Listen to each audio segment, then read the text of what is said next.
When I came here, first in '72, the first thing I did was drive over Mulholland Drive, and I thought I was in a spaceship.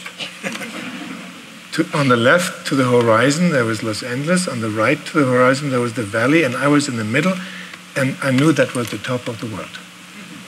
It must have been the top of the world. And I drove, and I got my first American car. It was an Oldsmobile Delta 88, convertible. Oh, of course, and it had the license plate Sam Spade. Because, tribute to film noir, and I found out where Faulkner and Dashiell Hammett and Scott Fitzgerald were eating, so I went there religiously every day, sat at Musso and Frank's.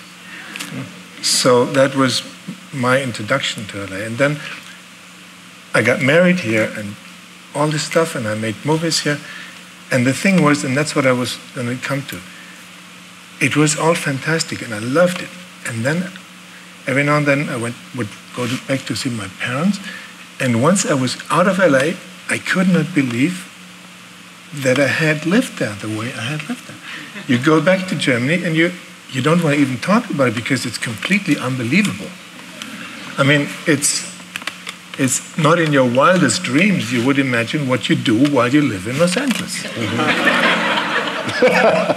No, you wouldn't. It sounds like you're having a lot more fun than I am.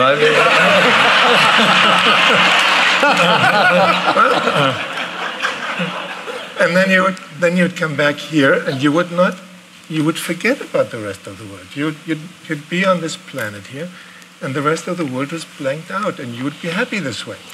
And that's what really drove me crazy, that I couldn't get it together. That LA was a dream place, but it lost all reality when I left. It had no more reality when I was in Europe. And I was almost embarrassed when I said I live in LA, because then people asked me how it is, and I couldn't say it because nobody would believe me. And the movies I made here are about that conflict between the fiction and the reality. Wow. And I have to quickly go back to the word image. It's so important tonight, all the time. And we're talking about the past and the future of the image of Los Angeles. Image is different actions. It's first something you represent. Initially, it was reality. And then it's something you project. And it's something that to people. And then it's something that these people receive. And it forms their ideas, and it forms their own image of the world. And then there's another action that goes back to the one who produces the image. It forms his idea of himself and who he is and what he does. So image is a great circle of different actions. And LA, because it is, as the mayor says, the city the world watches, LA is about stories and fiction and dream.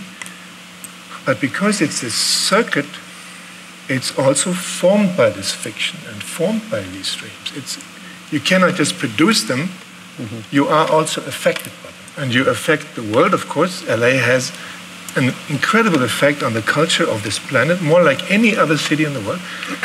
But it's self-infected by its own image as well. And that is the most interesting process.